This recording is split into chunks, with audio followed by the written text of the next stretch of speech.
Hey, everybody. This is the Playful Humans podcast. I'm your host, Mike Montague, and my guest this week is Patrick O'Malley. He is a teacher and musician, and he is at learnfingerpicking.com. If you want to learn how to play the guitar or really any instrument, but specifically fingerpicking on the guitar, go to learnfingerpicking.com. And this show is brought to you by Playful Humans, where if you are a little burned out and bored and you want to figure out how to find more fun, flow, and fulfillment in your life, do that at playfulhumans.com. But we're going to talk to Patrick O'Malley about how to play for a living. Here we go. Don't wait for tomorrow. Like there's a good guitar here.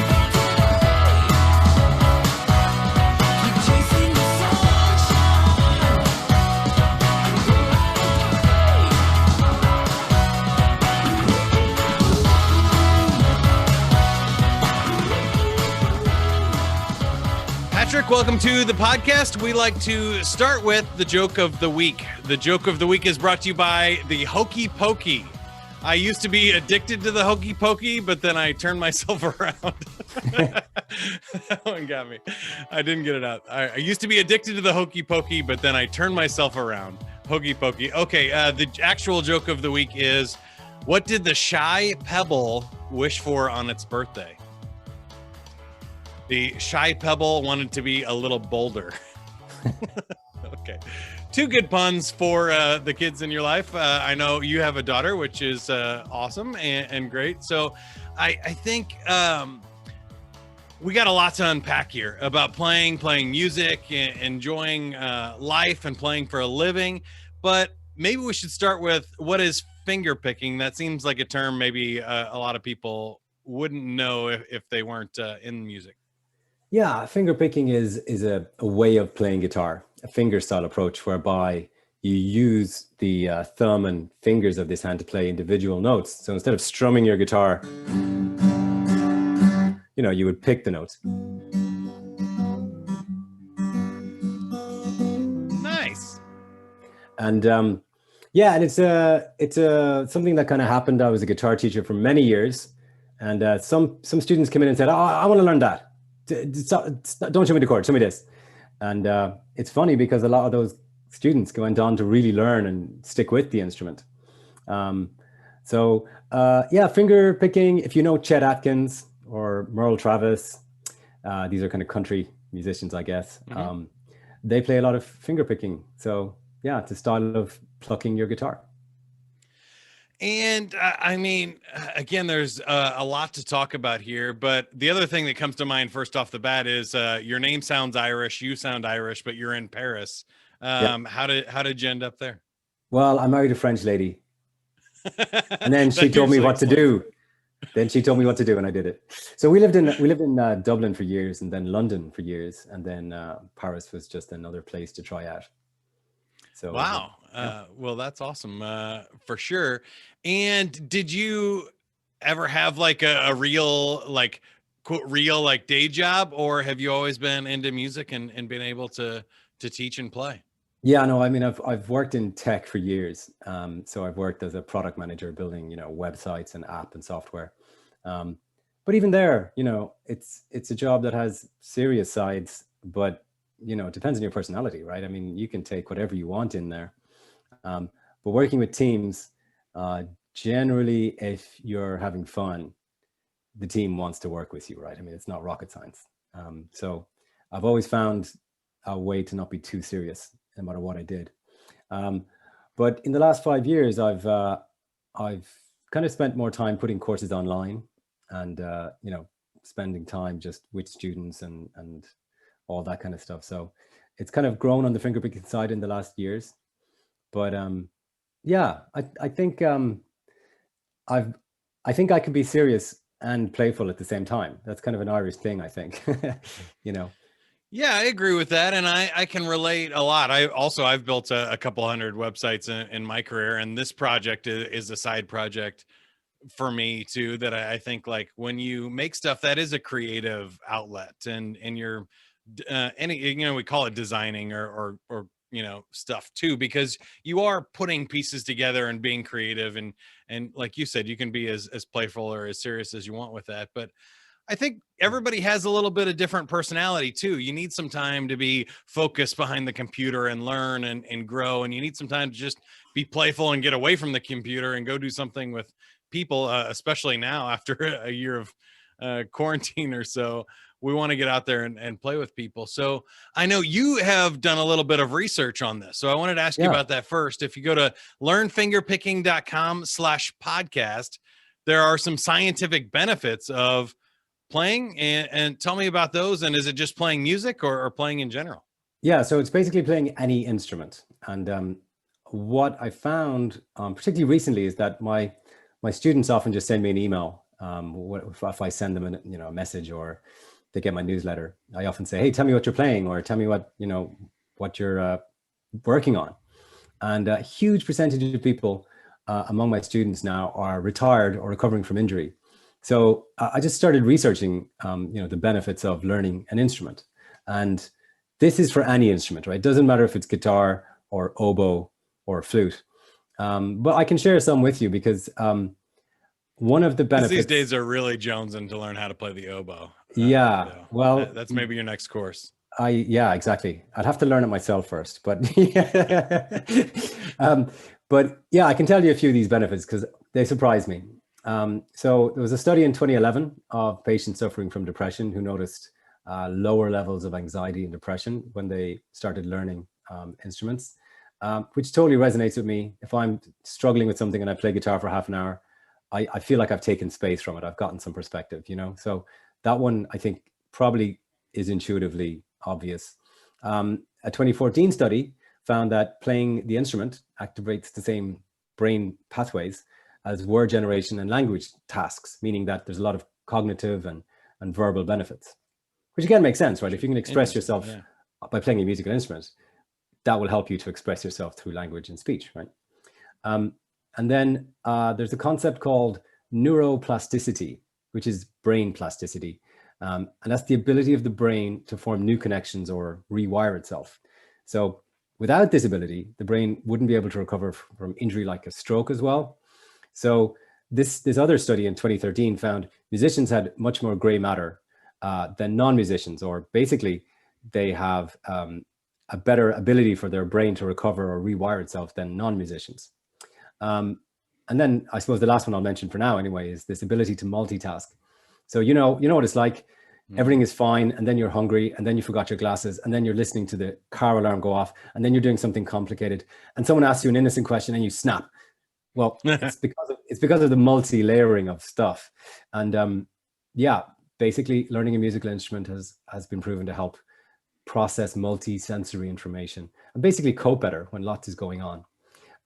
So yeah, there's lots of benefits, and particularly for people facing retirement. They think much more these days about what they're going to do when they've got more time on their hands. And often learning an instrument is a great way to maintain brain health and overall health.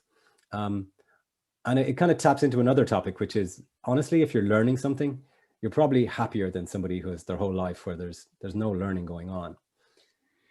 Yeah. I mean, I second all of that. And we've seen a lot of those research studies about any type of play. Playing an instrument, I think, is kind of an easy, obvious one that a lot of people would like to do.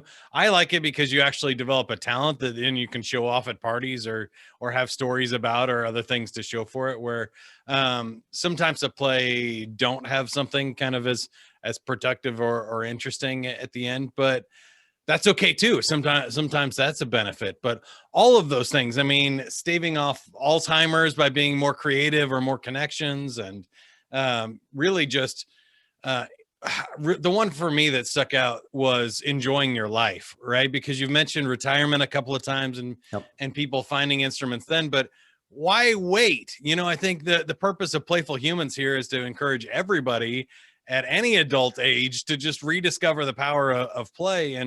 And why would you wait? You're not promised to make it to 65. So why would you wait until then you should have fun, right? Yeah, you definitely shouldn't wait. I mean, I think about it in a certain way. Like I mentioned earlier, I like to meditate sometimes, but often it's hard to find the time and the discipline. But when I'm playing guitar for half an hour, I'm not thinking about paying that electricity bill or the neighbor complaining about this or whether I've, I just stop thinking about everything, right? It's like meditating Right. for me. And so for the last 25 years, I've had this ability to just tune out of all of life's daily, idiosyncrasies for half an hour a day by playing the guitar. By playing Yep. anything would do the trick. Time stands still when you're having fun or when you're absorbed in something. And I think that's really important for people, just to be able to not have this low level energy of the daily minutiae that you're just, thinking about all the time. It's so important to switch off. Totally agree. And I think 30 minutes of playing anything, I know meditation and just turning stuff off and getting focused is important, but I think there's also another level that a lot of people miss of being actively engaged in something you enjoy that you choose for the fun of it is a different level. So we got like the work stress we have to do. We got meditation to bring us back to neutral or reset. But then I think we have to do active, like positive things too, and get moving. And I mean, gosh, we've seen scientific research that says you're more attractive because you smile more and you lose weight and all kinds of other things. You're not snacking in front of the fridge and binging Netflix. You're actually doing something with your body and mind and dancing and stuff, makes you fitter. So it's really amazing. But I had another question about learning, because I think, again, it's a now is the best time kind of thing. Like, when was the best time to learn how to play the guitar? Like 20 years ago or today, right? Yeah, Because exactly. when you invest in your online courses or invest the time in learning a skill like this, you get it for the rest of your life. So the longer you wait, the lower your return on investment is for me, and the longer you're pushing off all of those benefits. But I think you can invest a lot into learning something that you can use for the rest of your life. The lifetime value of a skill like playing the guitar is tremendous, right? Yeah, and it comes down to, I mean, the benefits are huge, but it comes down to choice. If you talk to people about exercise, half the people seem to hate running. So they'll say to me, I hate running, but I really don't mind playing tennis or golf or something else. Other people will say, I hate the gym, weights and everything, but I love going for a run. I mean, that's lovely. So if you're going to get fit, and Tom said, I hate running, I wouldn't say, well, Tom, running is great for you. Right? Right. I would be like, what do you like? I love golf. Great. Let's go there then. And I think it's the same, for most people. Generally, if you say to people, do you like music? What kind of music? You don't get the answer back ever, I hate all forms of music and I don't like a single song. You don't tend to get it. You might get people who are more passionate about music, some people who are less, passionate about it. It's like they like the song when it comes on. They don't have a big CD collection.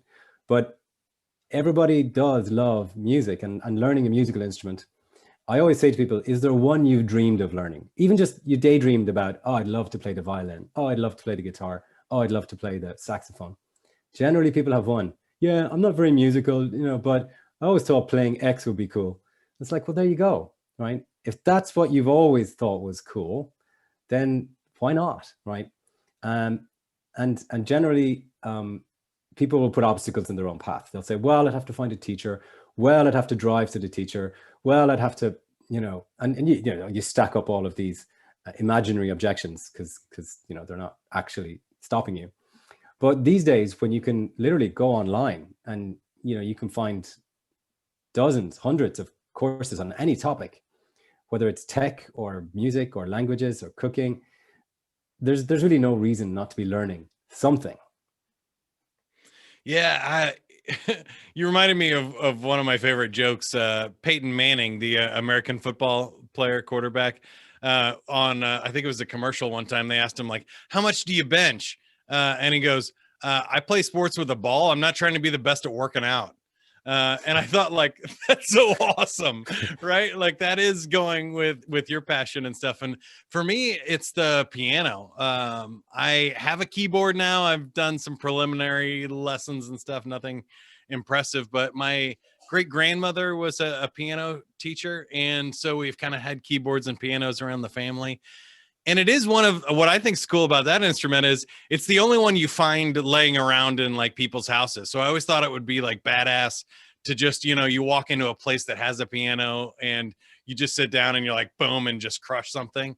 Or you And then be walk like, into a okay, piano thanks. That bar. was it. You walk into like a hotel lobby, and all of these Right. That's what I'm expensive saying. guests are there, and you're wearing your best suit, and you just sit by the piano and just bash it out, right? And you're like, everyone's like, oh wow, you know, and Yeah. you're like, I'll have Guitars are that. cool because they're portable. And I like the person like, you know, chilling in the park, playing the guitar for everybody and people are Yeah, digging it. There's definitely some stuff there, but I like the impromptu, like unexpected of, oh, there's a piano sitting there. Let me just like go and rock out. it's an amazing instrument, and a piano is great as well because you can visually see, you know, white and black keys, you know, sharps and flats and everything. So it's a great instrument. The guitar is cool because you can throw it in the back of the car and go camping, and boom, you know, you're set, right? And I love it for that reason. And people can play easily together. You know, if you know a few chords, you know, playing the blues is 3 chords, right? So it's so easy to play with another musician. He's got his guitar, you got yours. You're good to go, and it's a great experience. You meet someone new that night, and you're playing guitar with them an hour later. It's a really great way to interact with people. Well, that's a great point about the social benefits Yeah. as well. But I wanted to ask you about learning the guitar specifically, because I feel like learning music, most people have the experience of like being forced to take lessons as a kid and doing a bunch of drills Mm. and not making it very fun. Since you're doing it for people who are choosing as adults, is there a different method or a way that's maybe more fun to learn rather than just like rote Yeah. practice? Yeah, so I've kind of injected play into how I teach guitar, right? So the classical way of playing the guitar is you learn all the chords, right? And then you learn to change between them. So you'd be playing your G chord, and then you learn your C chord, and you learn to change between them while you strum.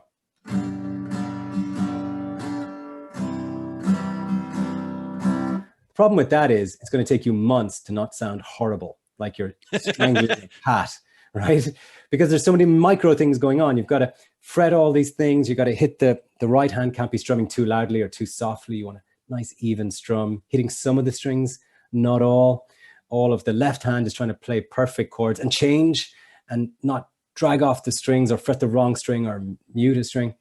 So I just get my students to stay within the first chord for like potentially the first week or two.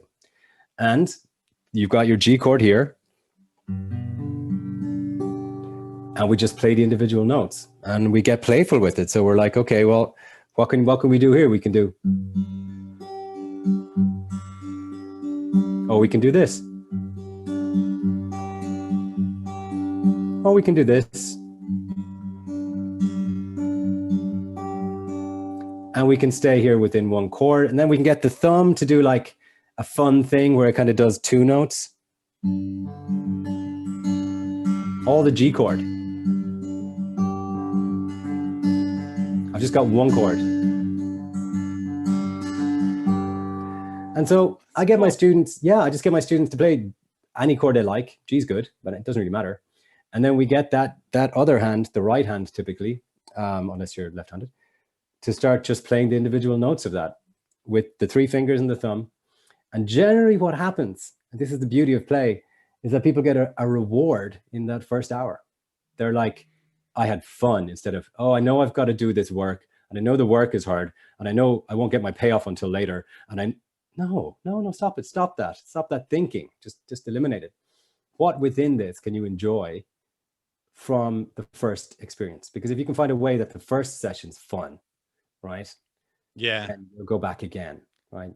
And that's the key thing, I think, to learning these days, is we've got to design as educational designers ways that from the first moment, people aren't left behind or lost or, you know, scared or intimidated. They're just having a little bit of fun. They're told, here's a thing, now play, right?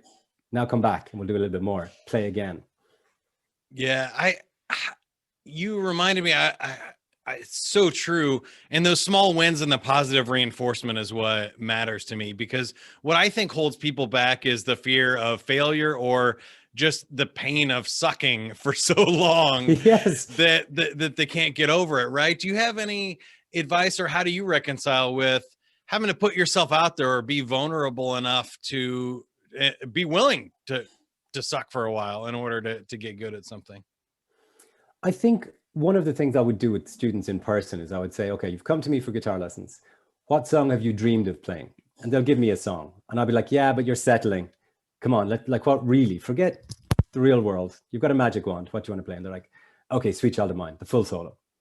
Or something, you know, I'm like, or this song by Paganini. You know, I'm like, okay, goodness.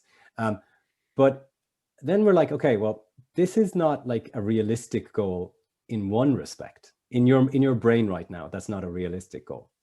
But the fact that it's something you actually want as an outcome and you've chosen it before we start is incredibly helpful. And then, you know, if you look at Google, you know, they want to digitize the world's information in 300 years. They've got a 1,200 quarter plan. Do their employees go, oh, this is so hard?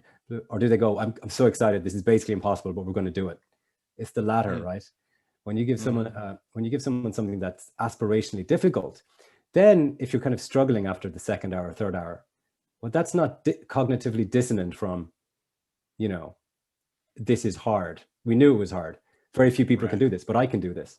Whereas if you say, I want you to play Mary Has a Little Lamb in the next 2 months, and you kind of trip on the path, you're going to be like, oh man, Mary Had a Little Lamb is so easy. And oh God.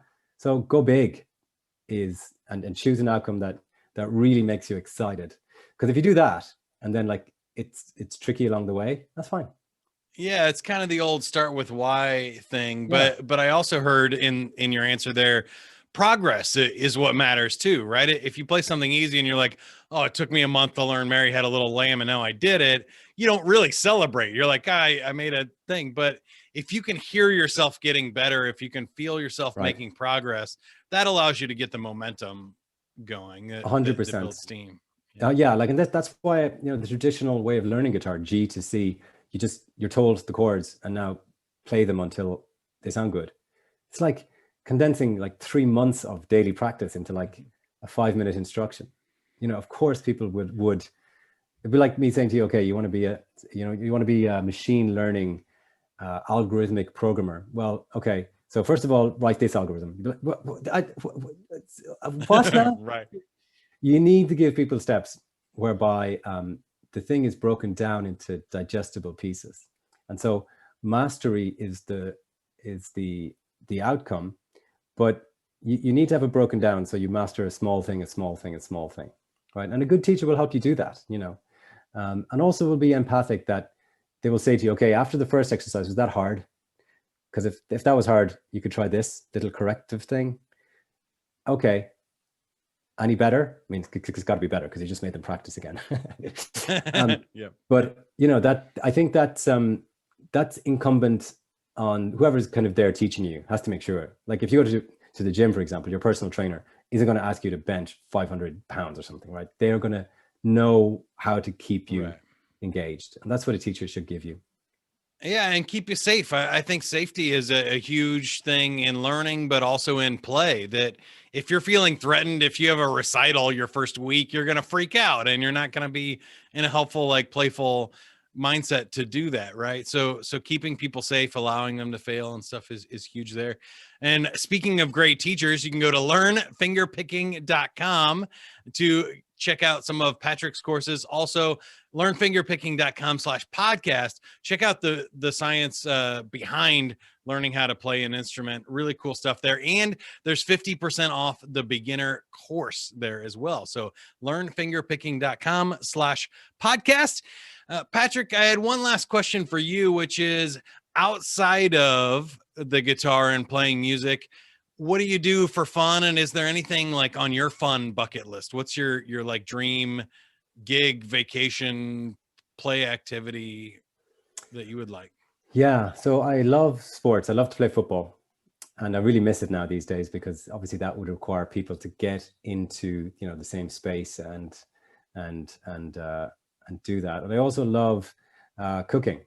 So for me, going on a cooking class and learning about the food, making something I haven't made before, with people, even, it's just a great thing to do. So for me, yeah, playing sports and cooking food are are two things that I absolutely adore.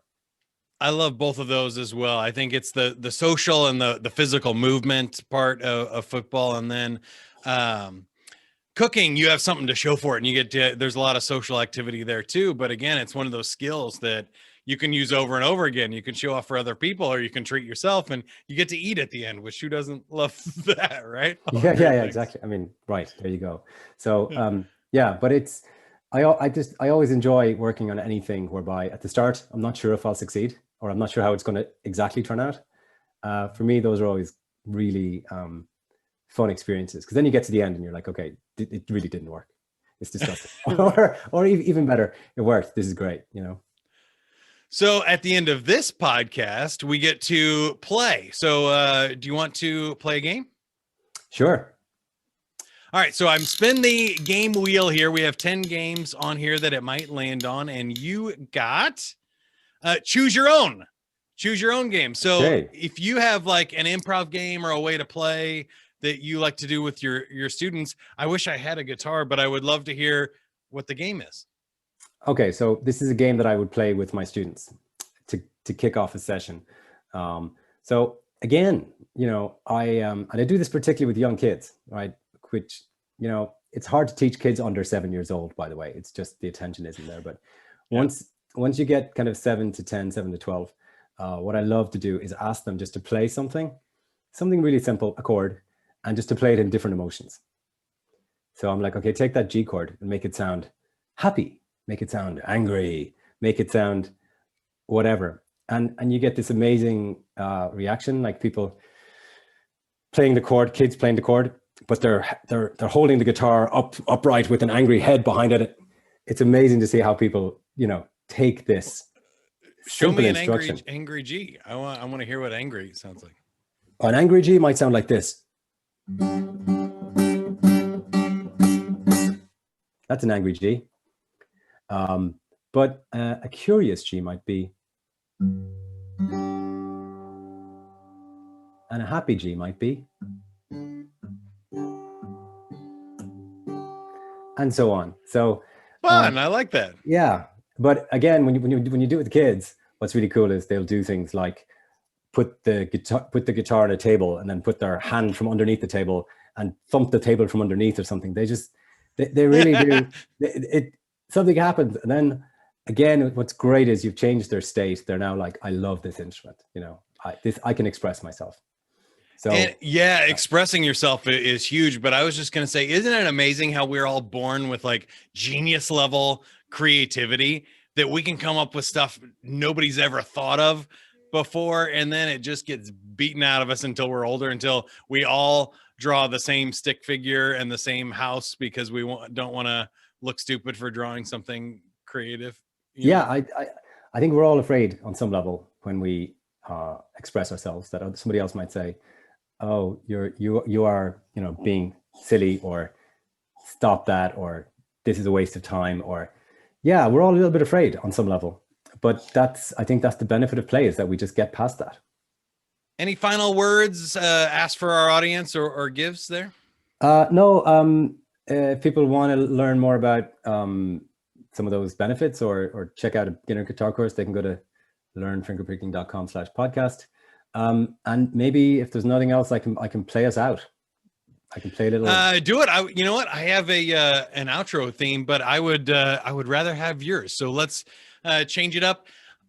Here we go. Big Finish. You can play, and I'll talk over it. Playful Humans is found at playfulhumans.com, where we take the burned out and the bored and we transform them into the empowered, energized, and engaged. The Playful Humans mission is to encourage all humans to find more fun, flow, and fulfillment in their lives through the power of play. You can subscribe to the podcast on iTunes, Google Play, or Spotify, or check out the complete collection at playfulhumans.com. And let me see, one other thing there.